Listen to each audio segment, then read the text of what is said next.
Et voici les dernières nouvelles du monde grâce aux actualités de l'UFA. Genève, la perle du Léman, septembre 1926. L'Allemagne adhère à la Société des Nations. Les Britanniques ont pris leur quartier à l'hôtel Beau Rivage. Le ministre des Affaires étrangères, M. Chamberlain, est ici, à droite. Et voici son homologue français, Aristide Briand, avec son chapeau melon. Genève accueille la délégation allemande. M. Stresemann se réjouit de l'intérêt international suscité par l'événement. Bonjour, Monsieur Stresemann. Vous avez aujourd'hui un emploi du temps bien rempli, Monsieur le ministre.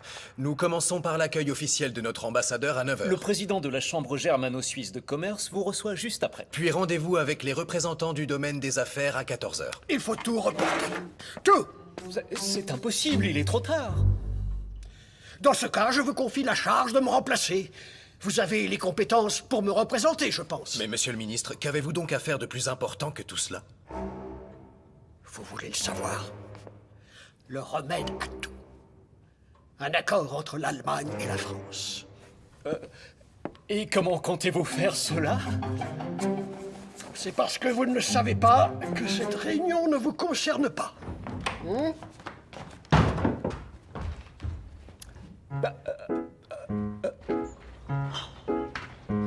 Bonjour, monsieur le ministre. Bonjour, Werner.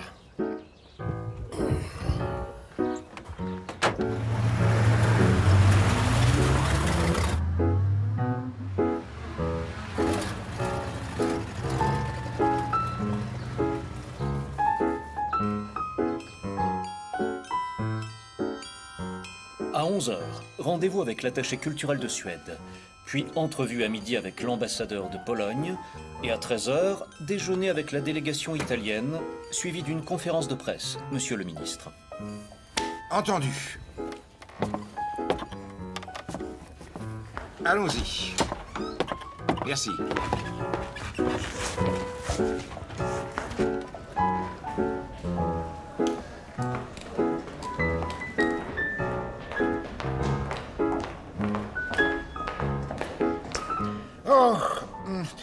J'ai oublié mon étui à cigarette là-haut. Seriez-vous assez aimable pour... hein? Bien évidemment, j'y vais.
Mon cher Stresemann.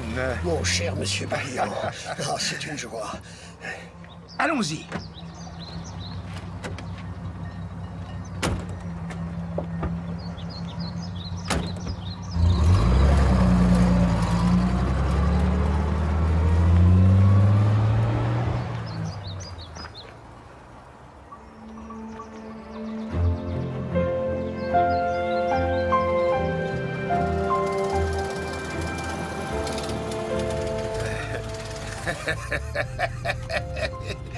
Nous avons semé ces messieurs du protocole et de la presse. Ah, vous pouvez pas savoir à quel point ça me réjouit. J'ai l'impression d'avoir fait un mauvais coup. Oui, il était plus que temps que nous prenions la tangente. Vous savez, lorsque j'éternue, toute l'Allemagne s'écrie à vos souhaits. Et à présent, où m'emmenez-vous, mon cher collègue?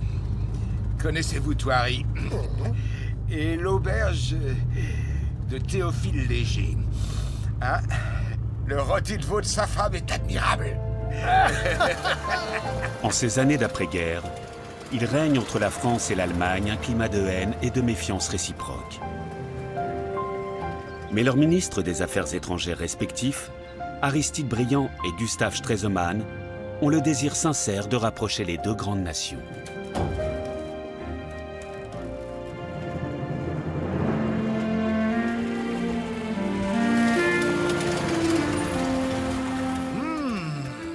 Je sens déjà le parfum de ce rôti. Vous allez en rester sans voix. Alors ça, si j'étais vous, je n'y compterais pas.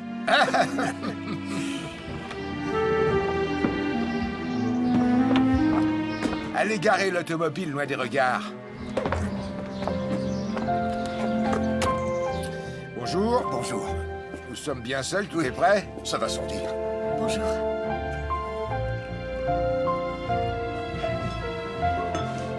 Ah, très bien.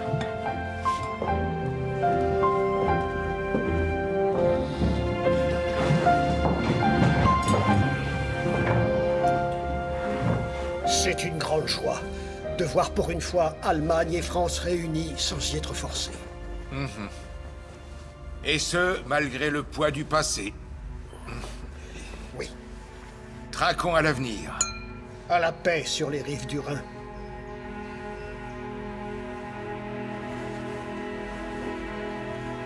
Aristide Briand et Gustav Stresemann ont fait connaissance peu de temps auparavant. Voilà des siècles que leurs deux peuples sont des ennemis jurés. Et le 17 septembre 1926, Bon appétit. lors de ce déjeuner à Thoiry, ils partagent une immense ambition. Mettre fin à toutes les guerres.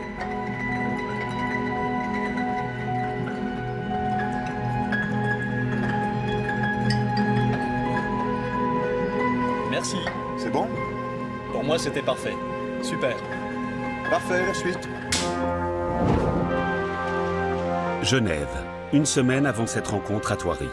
Ce 10 septembre 1926 est un jour historique pour la paix en Europe. L'Allemagne, mise au banc des nations à la fin de la Première Guerre mondiale, va faire son entrée à la Société des Nations.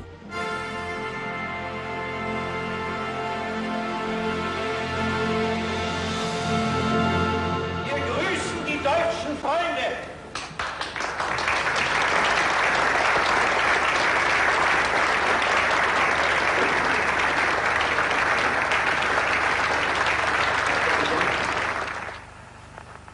Meine Damen und Herren, Deutschland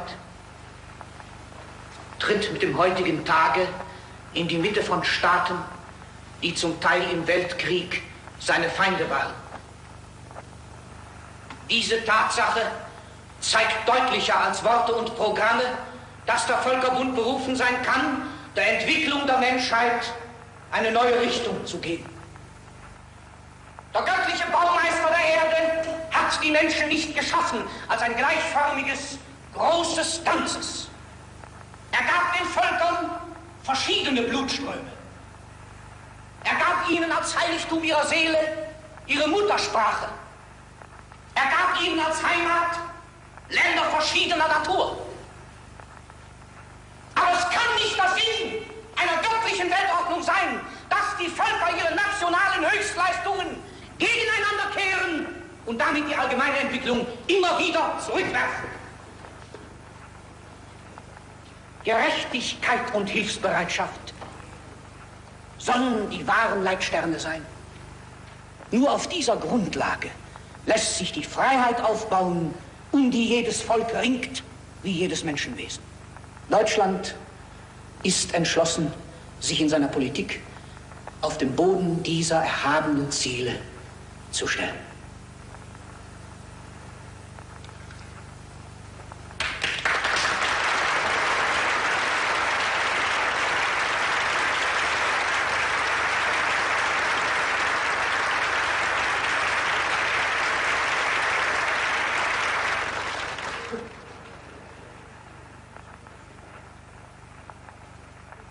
Was bedeutet dieser Tag für Deutschland und Frankreich? Schluss mit der langen Reihe schmerzlicher, blutiger Auseinandersetzungen, die unsere Geschichte beflecken. Schluss mit den Trauerschleiern, fort mit den Gewehren und Kanonen, Freie Bahn für Versöhnung und Frieden. Für immer ist der Krieg zwischen uns zu Ende. C'est fini, la guerre entre nous. Aristide Briand et Gustave Stresemann ont travaillé des années à éradiquer la haine séculaire entre l'Allemagne et la France. Ils y sont parvenus à Genève ce 10 septembre 1926. Un nouveau pas vient alors d'être franchi dans leur quête pour une paix durable en Europe.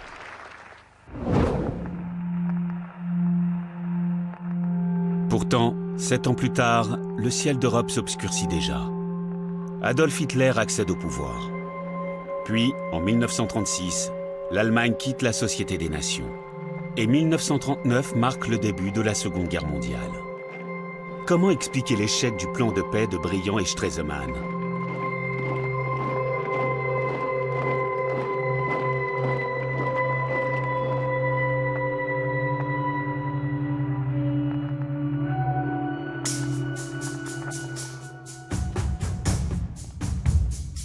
Il est plus aisé d'entraîner les peuples dans la guerre que de maintenir la paix dans le monde. Scène 18-2, prise 1. C'est une œuvre de longue haleine. C'est la pensée d'Aristide Briand en une phrase. Nous partagions cela. Lui et d'autres hommes politiques comme Gustave Stresemann ont collaboré à ma revue. Nous étions tous fermement convaincus qu'il fallait créer l'union de l'Europe. Mais M. Briand était le plus fervent promoteur de cette idée. Aristide Briand est né en 1862, en Bretagne. Il a grandi au bord de la mer. Sa famille avait quitté Nantes pour s'installer à Saint-Nazaire. Ses parents y tenaient un dépôt de vin et liqueurs où venaient les marins de toutes sortes. Aristide préférait leurs récits du bout du monde aux leçons de ses maîtres d'école. Il a donc été convoqué par le directeur. Ce dernier s'est aperçu de la grande vivacité d'esprit du garçon et il lui a obtenu une bourse au lycée de Nantes. Aristide a ensuite fait des études de droit à Paris. Devenu avocat en droit du travail, il défendait ses clients pour une bouchée de pain. L'argent et le luxe ne l'ont jamais intéressé. Et à chaque conférence sur le droit de vote des femmes, il faisait un malheur auprès de ces dames. Les syndicats ont découvert son talent d'orateur. Mais il voulait aller plus haut. Avoir un vrai pouvoir. Cela n'avait rien de facile. Il faut savoir que la Troisième République était toujours en crise. Elle tenait cela de ses débuts mouvementés. Sa naissance est liée à la guerre de 1870 entre l'Allemagne et la France. La défaite de Sedan signe le glas du Second Empire. Napoléon III rend les armes. Sa capitulation entraîne la chute du régime et la proclamation de la Troisième République. Le gouvernement provisoire institué poursuit la guerre contre la Prusse. Le conflit s'achève en 1871 sur une défaite de la France. Lourde réparation de guerre, perte de l'Alsace-Lorraine et couronnement de Guillaume II, le nouvel empereur allemand, dans la galerie des glaces du palais de Versailles. Pour la France, cette guerre se solde par de cuisantes humiliations. À Paris, la gauche, la droite et les forces monarchistes se déchirent. Au cours des années qui suivent, attentats, crises, scandales et affaires se succèdent. Et la Troisième République est marquée par une forte instabilité politique. Tous les Français s'accordent en revanche sur un point. Il faut laver l'affront de cette défaite honteuse et se venger de cette Allemagne qui leur a volé l'Alsace-Lorraine.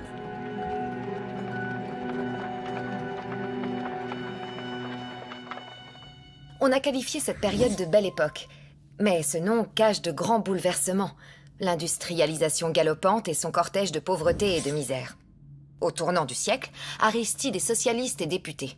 Son obsession est de convaincre les ouvriers que seule une grève générale révolutionnaire est à même de permettre la victoire du Parti des travailleurs. Mais il n'est pas homme à rester dans l'opposition. Il quitte la SFIO peu de temps après cela.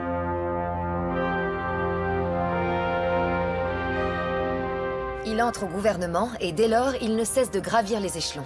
Dans les 3 gouvernements suivants, il est ministre de l'Instruction publique à 2 reprises, puis ministre de la Justice. Et en 1909, Aristide Briand atteint enfin le sommet de la pyramide. Il est nommé président du Conseil, autrement dit chef du gouvernement. Et c'est justement pendant son mandat que la première grande grève généralisée éclate chez les cheminots. Comme Aristide Briand, alors fervent socialiste, le prônait lui-même quelques années plus tôt, tout s'arrête. Que faire? Eh bien, l'Aristide Briand, président du Conseil, réquisitionne les agents déclarés grévistes et fait occuper certaines gares par l'armée. Il devient de fait un briseur de grève. La Chambre entre vite en ébullition. Les députés de la gauche l'accusent d'être un traître et un dictateur. Et comment réagit-il? Il lève devant eux ses deux mains et leur dit « Regardez, pas une goutte de sang. » Et il démissionne. Mais dès le lendemain, on lui propose un autre portefeuille. Puis en 1914, la guerre éclate. Pour beaucoup, l'heure de la revanche a enfin sonné. Sous le gouvernement d'Aristide Briand, on venait d'allonger la durée du service militaire à 3 ans et d'augmenter aussi les dépenses militaires. Il était convaincu de la justesse de cette guerre contre un voisin agressif.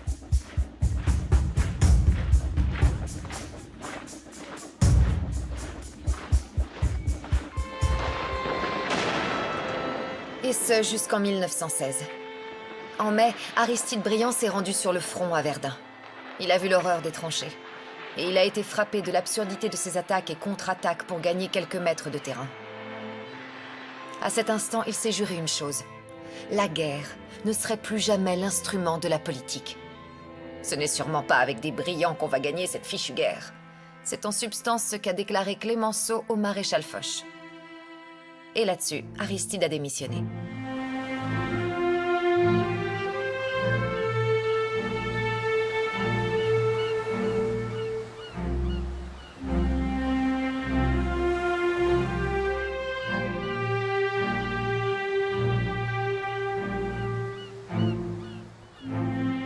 Il voulait désormais faire œuvre de paix. C'était un homme qui savait lire au fond des âmes. Et son heure allait bientôt arriver. Novembre 1918. C'est la fin des combats. L'Allemagne a perdu la guerre et signe un armistice avec la France et la Grande-Bretagne. 2 jours plus tôt, la révolution allemande a signé la fin du régime impérial. À Berlin, les troupes gouvernementales s'opposent aux forces révolutionnaires et la guerre civile menace. Au terme de quelques mois de chaos, le mouvement social-démocrate émerge à la tête du pays. Et Friedrich Ebert est le premier président de la République de Weimar. La défaite de 1918 a été un coup de massue pour Gustave. À l'époque, c'était un fervent monarchiste et un patriote convaincu de notre supériorité militaire. Gustave est né le 10 mai 1878 à Berlin, dans le quartier de Friedrichshain. Il était le plus jeune des 8 enfants d'un père cafetier et brasseur. Il a grandi dans le milieu de la petite bourgeoisie protestante. Il fut le premier de sa famille à pouvoir étudier. Il se passionnait pour la littérature, mais il a dû étudier l'économie, suivant la volonté de son père. De mon côté, je viens d'une famille d'industriels juifs. Nous nous sommes mariés en 1903. On disait qu'il m'avait choisi pour mon argent et que je l'avais accepté pour sa carrière. Mais c'était un mariage d'amour. Nous étions heureux ensemble. Et il avait beaucoup de tendresse pour nos fils, Wolfgang et Joachim. Il les serrait contre son cœur et leur disait « C'est en vous que je puise ma force ».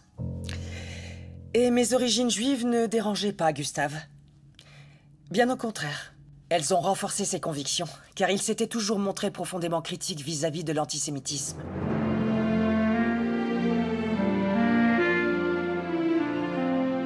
En 1907, à 29 ans, Gustave est devenu le plus jeune député du Reichstag. Et la même année, il a pris la tête du Parti national libéral. Il faisait l'effet d'un homme résolu, mais c'était un idéaliste, un romantique, un rêveur. Enfant, il s'abîmait dans les poèmes de jeunesse de Goethe, le Sturm und Drang, la liberté et la passion. Sa mère l'appelait avec tendresse « mon doux rêveur ». Ses talents d'orateur lui ont permis de gravir les échelons. Les premières élections de l'Assemblée nationale allemande ont eu lieu à Weimar, en 1919. Les sujets de l'empereur étaient désormais des citoyens libres de la République allemande. Et pour la première fois de notre histoire, nous, les femmes, nous avions le droit de voter et d'être élus. Quand le Parti national libéral s'est effondré, Gustave a immédiatement pris la tête du Parti populaire allemand qui venait d'être fondé. En 1920, un coup d'État fomenté par l'extrême droite, le putsch de Kapp, a tenté de renverser le gouvernement. Mon époux et son parti ont pris la défense de la République. Il a déclaré, je le cite, « Je suis bien l'ennemi du Parti social-démocrate, mais on ne peut renverser un gouvernement que par la voie des urnes, jamais par la violence. » Ces propos ont fait de son parti un allié digne de confiance. Et il a formé la même année une grande coalition avec le SPD et le Zentrum, le parti catholique. Gustave disait « Qui sait être différent peut être mon semblable ». Ainsi, en 1920, il a cessé d'être monarchiste pour devenir un démocrate convaincu. Wie oft schon hab ich am Rheine gedacht, Kinder, wie wäre das schön, wenn über L'Allemagne n'a pas subi les ravages de la guerre. zu mir ein Zauberer käm. En France, en revanche, des régions entières ont été dévastées. Un véritable traumatisme pour le peuple français. Alors, en cette fin de conflit, c'est un désir de vengeance qui domine.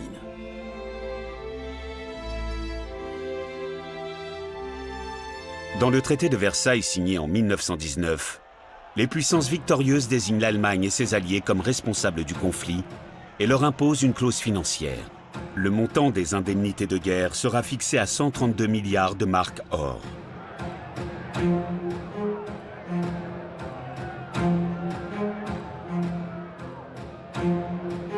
L'Allemagne perd également l'Alsace-Lorraine. Toute la rive gauche du Rhin est démilitarisée et le bassin de la Sarre est placé sous administration internationale.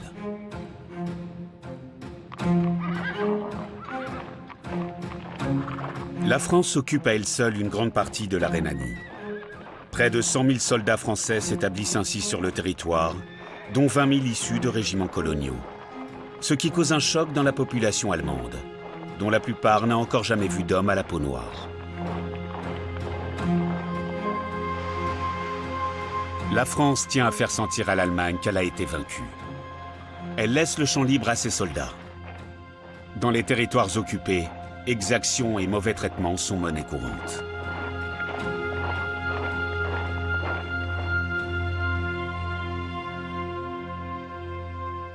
« 1923 est une année fatidique pour l'Allemagne, l'année de tous les dangers. Le pays menace d'éclater. En Saxe-Thuringe, le Parti communiste s'efforce de mettre en place un gouvernement ouvrier. À Munich, Hitler tente un putsch. La situation paraissait complètement désespérée et c'est alors que le président Friedrich Ebert a demandé à mon mari s'il acceptait de devenir chancelier du Reich. Et Gustave n'était pas homme à refuser, même s'il savait qu'il signait sans doute là son arrêt de mort politique. Il a travaillé jour et nuit, souvent jusqu'à tomber d'épuisement. Je craignais chaque jour qu'il lui arrive malheur. À l'époque, les assassinats politiques étaient monnaie courante.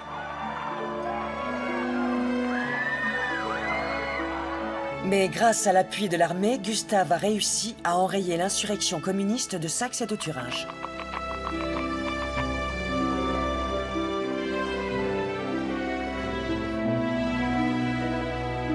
Et la tentative de putsch d'Adolf Hitler a été mise en échec par la police bavaroise.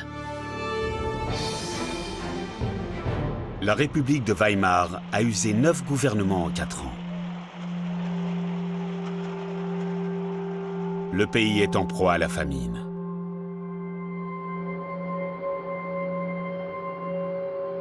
Le paiement des indemnités n'est pas régulier. L'Allemagne accumule les retards. Alors la France décide d'employer les grands moyens. Des troupes françaises et belges occupent la Ruhr, le cœur de l'industrie lourde allemande.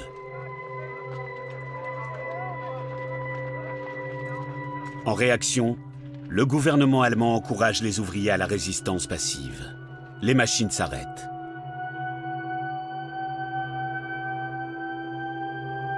Il ne faut pas que la France puisse tirer le moindre profit de la Ruhr. Mais pour ce faire, l'État allemand doit pouvoir soutenir financièrement les dizaines de milliers de travailleurs en grève. Résultat, l'inflation s'envole.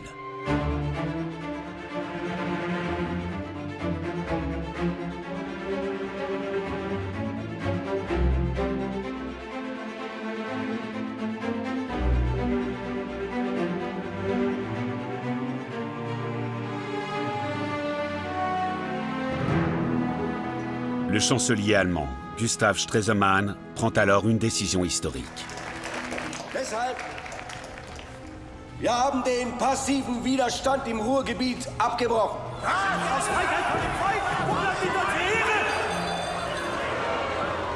Der Mut hierzu ist vielleicht nationaler als all die Phrasen, mit denen dagegen angekämpft wird.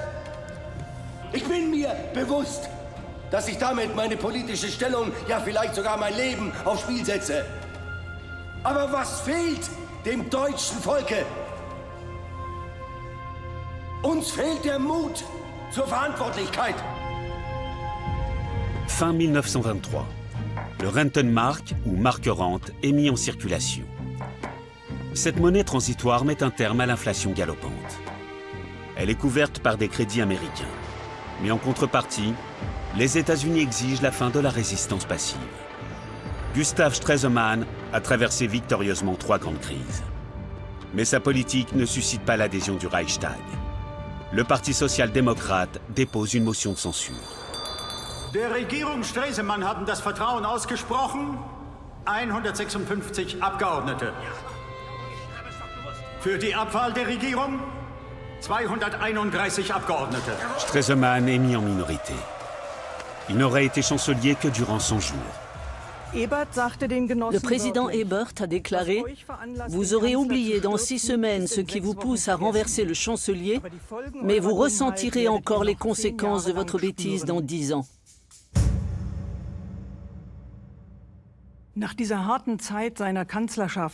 Mon grand-père souffrait d'une maladie de la thyroïde. Et après cette période extrêmement éprouvante, elle s'est de nouveau manifestée. Mais le nouveau chancelier, Wilhelm Marx, lui a proposé le poste de ministre des Affaires étrangères au sein de son gouvernement. Et malgré sa santé vacillante, mon grand-père a décidé d'accepter son offre. Le travail et le combat, c'était toute sa vie. Pour lui, l'existence ne valait la peine d'être vécue que si elle lui permettait de servir l'État et de contribuer à façonner la jeune République. En 1923, nous avons emménagé au ministère des Affaires étrangères. C'était une magnifique villa dotée d'un jardin d'hiver et d'un parc, l'idéal pour nos réceptions du mercredi. Je voulais que Gustave puisse recevoir dans une atmosphère détendue ses amis du parti, mais aussi des diplomates, des artistes, des militaires. Oui, même ses adversaires politiques venaient parfois pour y discuter. Son but était clair. Il voulait absolument sortir notre pays de son isolement. À l'époque, les aristocrates occupaient tous les postes de diplomates. Gustave voulait les remplacer par des économistes. Il fallait peser les avantages et inconvénients d'une politique étrangère du point de vue économique. Gustave était certain qu'en procédant ainsi, tous verraient bientôt en Allemagne comme en France à quel point l'occupation et la haine mutuelle portaient un grave préjudice à nos 2 pays. Cette vision nouvelle et moderne, tournée vers l'économie, plaît aux États-Unis. Les Américains voient en l'Allemagne un pays moteur pour l'économie européenne. L'économie allemande commence à se redresser, en partie grâce aux généreux crédits américains.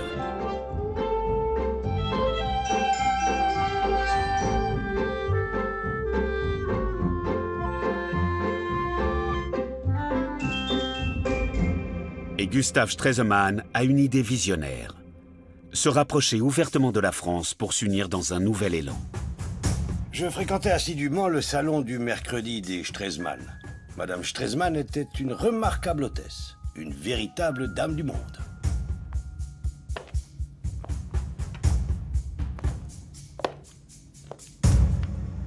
Je me souviens qu'un jour, le ministre des Affaires étrangères allemand a invité toute une série d'officiers supérieurs de la Reichswehr. Et il leur a déclaré, avec le plus grand sérieux, qu'il valait mieux laisser l'Alsace-Lorraine aux Français pour faire la preuve de la volonté de réconciliation allemande. Une tempête d'indignation s'est abattue sur lui. Quant à moi, je l'ai trouvé admirable. À la différence de ses prédécesseurs, il faisait l'effort de comprendre les craintes de son voisin et il était prêt à satisfaire aux besoins de sécurité des Français. Stresemann espérait qu'il y ait en France un homme comme lui, un homme d'État prêt à écouter les doléances de l'Allemagne. Je me suis permis de lui signaler une personnalité politique, un certain Aristide Briand. Aristide Briand a 16 ans de plus que lui. Il a déjà à son actif une longue carrière politique. Mais leurs chemins ne se sont pas encore croisés.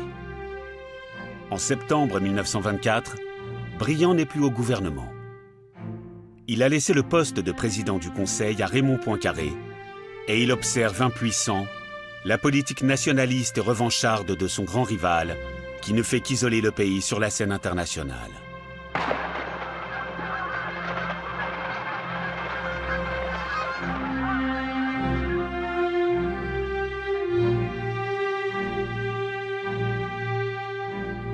L'obsession de la sécurité guidait la politique de la France. Et nous, les Britanniques, nous lui avons fait sentir que nous n'y souscrivions pas. Nous voulions surtout que l'Allemagne retrouve son rang de grande puissance européenne. Il fallait qu'elle le soit pour que, face à la France, elle puisse faire office de contrepoids. Nous avons été abandonnés. Et ce, dès 1919, au moment où les Américains ont refusé de ratifier le traité de Versailles.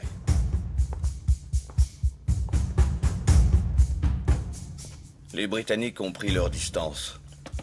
Dans la Rhénanie occupée, nous avions le sentiment que les Américains et les Britanniques n'étaient là que pour épouser de jolies Allemandes.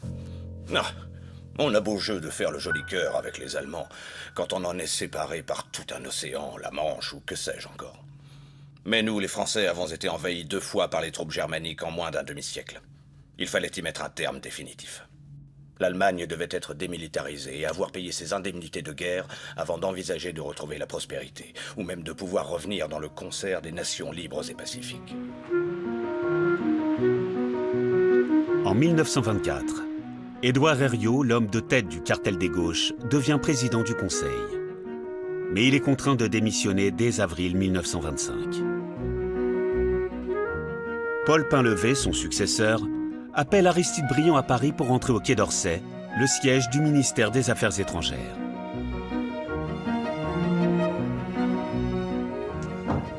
Entrez.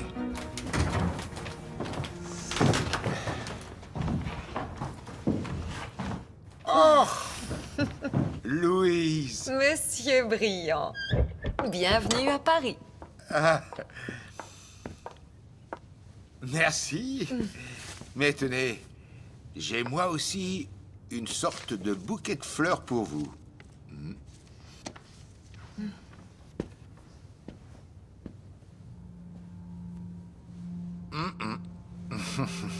C'est une lettre envoyée par le ministre des Affaires étrangères. Oui, allemand. oui, Stresemann. Et pas un membre de ce ministère n'a parlé à cet homme. Figurez-vous qu'elle a moisi 2 longs mois dans le tiroir d'Herriot sans que personne ne la remarque. Non mais vous imaginez un peu? Mais il est écrit que l'Allemagne accepte de renoncer à l'Alsace-Lorraine. Comment se fait-il qu'Herriot n'ait pas sauté sur l'occasion? Je vous le demande. Oh bon Dieu! Quel dommage que les Françaises ne puissent pas voter et qu'elles ne puissent pas être élues. Je vous aurais immédiatement proposé comme présidente du Conseil. Mais pas de blague, je me garde le ministère des Affaires étrangères. Votre heure est venue. Le vent a tourné. L'opinion française a enfin soif de paix. Herriot a peut-être cru qu'il s'agissait d'un piège. Peut-être. Mais moi, je vais prendre la passe sans tomber dans le piège. Je vais accepter cette proposition de l'Allemagne en faveur de la France, non dans un cabinet, mais sous les yeux du monde entier. De préférence en terrain neutre, peut-être la Suisse. Allez chercher le secrétaire d'État. Et j'envoie immédiatement une dépêche à notre ambassadeur à Berlin. Je veux tout savoir de ce monsieur Stresemann. Une dépêche de Paris. Je vous demande pardon.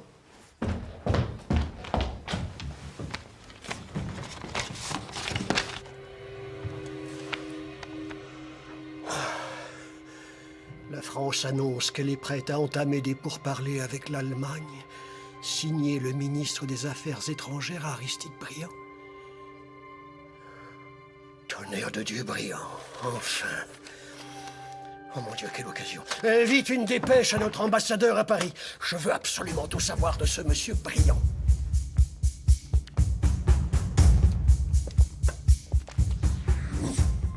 Mon rapport au ministre Stresemann disait ceci.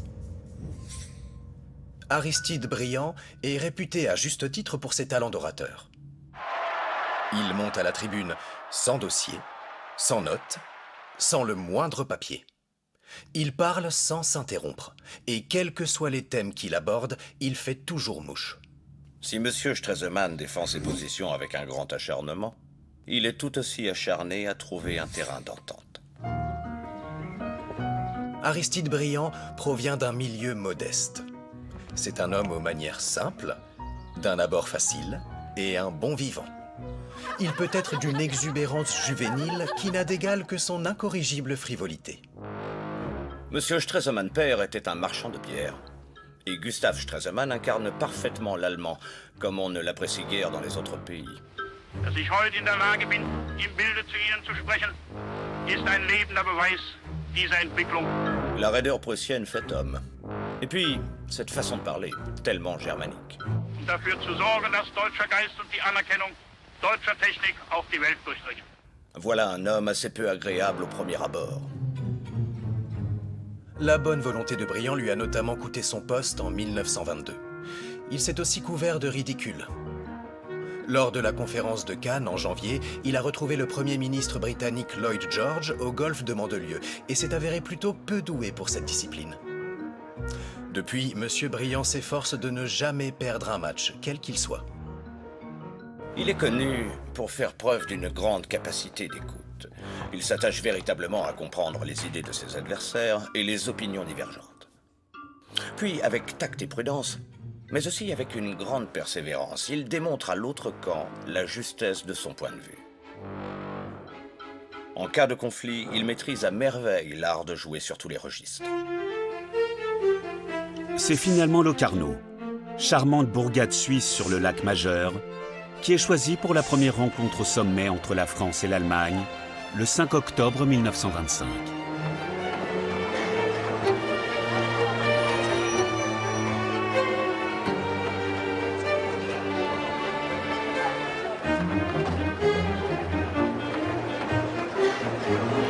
Deutschland ist bereit, die deutsch-französische Grenze anzuerkennen und ihre Sicherung durch die Großmächte zu akzeptieren. Deutschland ist auch bereit, in den Völkerbund einzutreten. Deutschland hat abgerüstet in Erfüllung des Vertrages von Versailles. Ich bitte Sie, meine Herren, lassen Sie uns über lauter Einzelheiten die große Gelegenheit nicht versäumen. La conférence aboutit les 15 et 16 octobre 1925 à la signature de 9 traités et conventions d'arbitrage.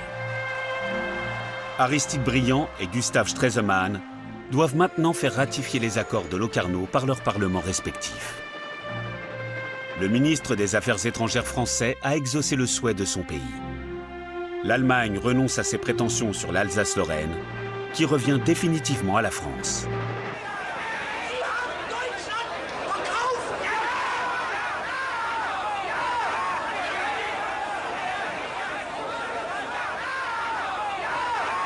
Ce n'est qu'au terme de débats houleux que Gustav Stresemann finit par convaincre le Reichstag d'adopter les accords de Locarno. Car il vient alors de perdre un appui important avec le décès soudain de Friedrich Ebert. En février 1925, Paul von Hindenburg est élu président du Reich. Un homme du passé, chef d'état-major de l'armée allemande pendant la Grande Guerre. Cette élection est un choc pour la France. Il s'écoulera près d'un an avant que les ministres des Affaires étrangères des deux pays se rencontrent à nouveau. Et voici les dernières nouvelles du monde. L'Allemagne adhère à la Société des Nations. Le remède à tout. Un accord entre l'Allemagne et la France. Entendu. Alors allons-y. Mon cher Stresemann. Mon cher monsieur Briand. Ah, c'est que je crois. Le rôti de votre sa femme est admirable. Nous sommes bien seuls, tout est prêt? Ça va sans dire. Bonjour.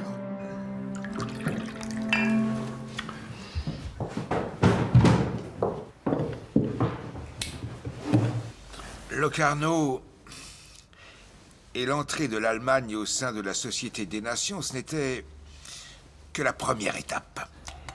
Il faut maintenant aller plus loin dans la réconciliation. Il faudrait que l'Allemagne tende la main à la France. C'est à cette condition que la paix en Europe pourra être garantie. Oui, il faut en finir avec les frontières.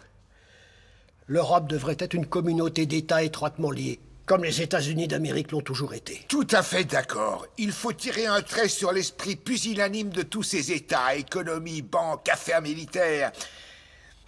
Toute la politique étrangère devrait être pensée en commun pour toute l'Europe et par tous ces États.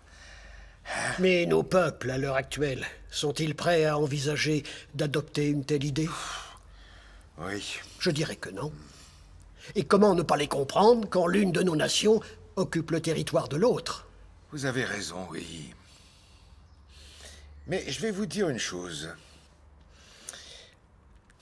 L'évacuation de nos troupes de Rhénanie ne peut se faire qu'à la condition que l'Allemagne nous donne un petit coup de pouce.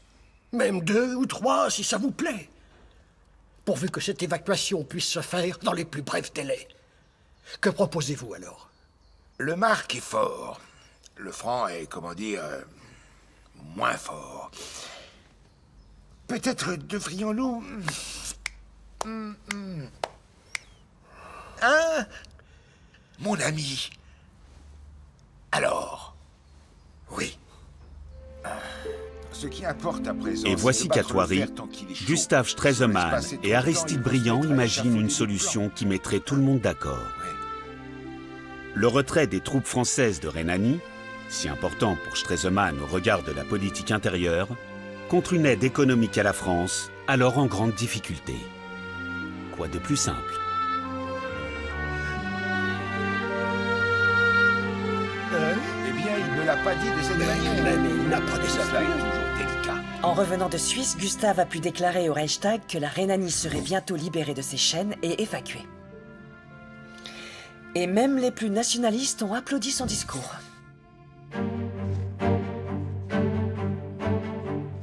Et merde! Cette conversation confidentielle s'est étalée dans les journaux avant même qu'Aristide ait eu le temps de préparer le gouvernement à cette idée. Raymond Poincaré l'a immédiatement convoqué et il lui a reproché d'avoir bradé les tours de Notre-Dame aux Allemands. Car pour lui, il était clair qu'il fallait impérativement rester ferme vis-à-vis de l'Allemagne, surtout pour les indemnités de guerre. Et le maintien des troupes d'occupation en Rhénanie restait un bon moyen de pression. Briand devait sans cesse composer avec la droite du gouvernement. Il avait quasiment les mains liées pour tout ce qui concernait l'Allemagne. Il devait louvoyer en permanence au lieu de gouverner et reculer après chaque pas en avant. Il était contraint de suivre les mouvements d'opinion. Et surtout une stratégie politique selon laquelle la France devait être la championne de l'Europe et non une nation partenaire à égalité avec l'Allemagne. La situation était pour le moins décourageante. Stresemann était bien conscient que le temps lui était compté. À Berlin, on attendait des résultats. Autrement dit, l'évacuation rapide de la Rhénanie. Et quand est arrivée d'Oslo la nouvelle qu'Aristide Briand allait recevoir conjointement avec Stresemann le prix Nobel de la paix 1926, Gustave Stresemann a bien failli être démissionné. Aristide Briand, malade, ne se rend pas à la cérémonie. Gustave Stresemann reçoit seul le prix Nobel de la paix. En Allemagne, on assimile volontiers volonté de paix et faiblesse. Les partis de la droite radicale ne l'ont plus lâché après ça. Lors de la conférence sur les réparations de guerre à La Haye, on a exigé de lui une posture teutonique, comme on disait. Qu'il dénonce le traité de Versailles et le fasse abroger.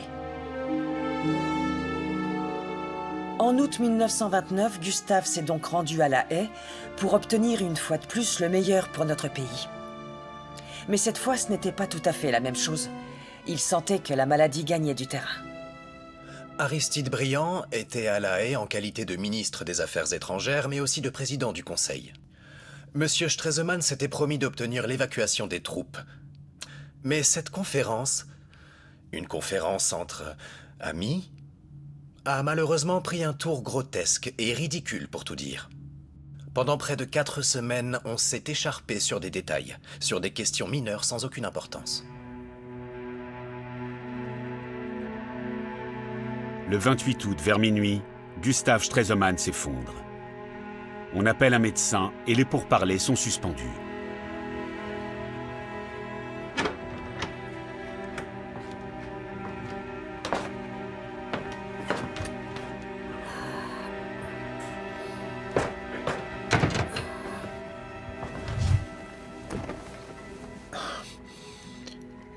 vraiment vous retirer? Mais mon cher, sans vous tout est perdu. Tous nos rêves. La réconciliation des peuples, l'union de l'Europe. À quoi bon tout cela?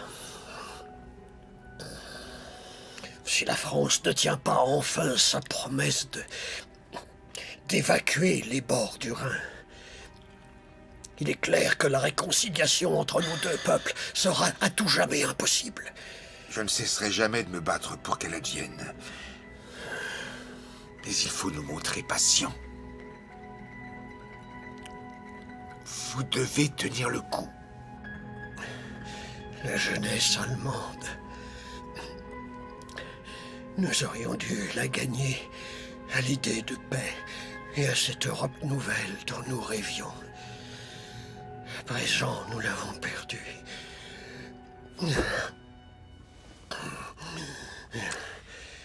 Et cela, c'est ma tragédie. Et la faute de la France. Mon cher Stresemann. Vous m'entendez? Vous comprenez ce que je dis? Je vous le dis ici et maintenant, solennellement. La France va retirer ses troupes de Rhénanie, j'en fais mon affaire. Cette promesse permet à Stresemann de rester en fonction, mais elle arrive trop tard.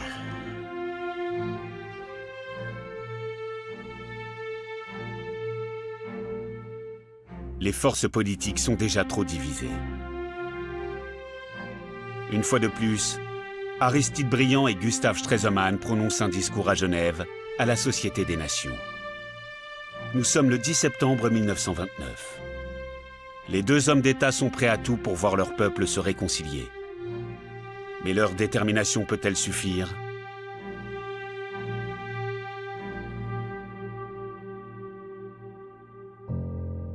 Son discours était visionnaire. On l'a pris pour une chimère. Il était déjà évident pour tout le monde que la fin de Gustave était imminente. Son discours a dû être reporté plusieurs fois. Et puis enfin, le 10 septembre, Gustave a prononcé son chant du cygne. Et il a terminé par les mots de Schiller. Toi qui, pour l'édifice éternel, n'apporte, il est vrai, que grain de sable après grain de sable, tu effaces de la grande dette du temps, les minutes, les jours, les années. Gustave Stresemann meurt le 3 octobre 1929. Il n'a que 52 ans. Et chacun sent que c'est la fin d'une époque.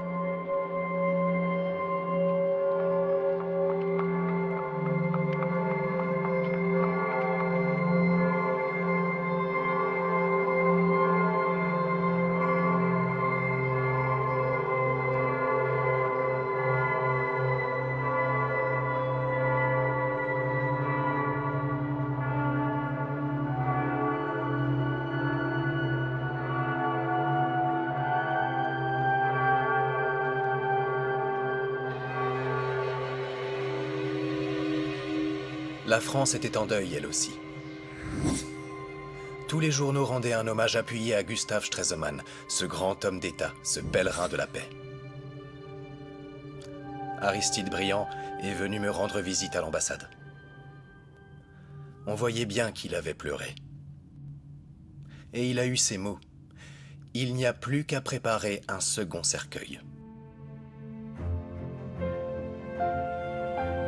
Quand Hindenburg, le président du Reich, est venu me présenter ses condoléances aux funérailles de Gustave, il m'a dit « Votre époux s'est battu pour l'Allemagne ». Je lui ai répondu « Oui, c'est juste. Mais il s'est battu seul. Personne ne l'a aidé. » Dans notre pays, il y a malheureusement trop peu de vrais démocrates. Le 30 juin 1930, 7 mois après la mort de Gustave Stresemann, les dernières troupes françaises évacuent la Rhénanie. Aristide Briand s'aperçoit alors avec consternation que pour l'opinion allemande, cet événement ne doit rien à Stresemann ou à lui-même. C'est Hindenburg qui s'en attribue tous les mérites. Le président allemand décide même d'effectuer une tournée triomphale en Rhénanie. Une gifle pour Aristide Briand et pour la France.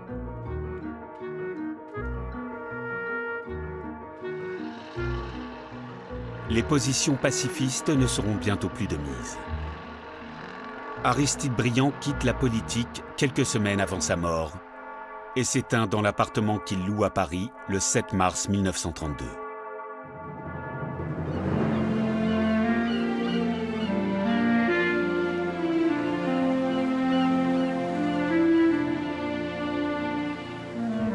Gustave Stresemann et Aristide Briand, deux capitaines de navires ballottés par les tempêtes politiques, qui ont consacré toutes leurs forces à réconcilier l'Allemagne et la France. Deux vies dédiées à la paix en Europe.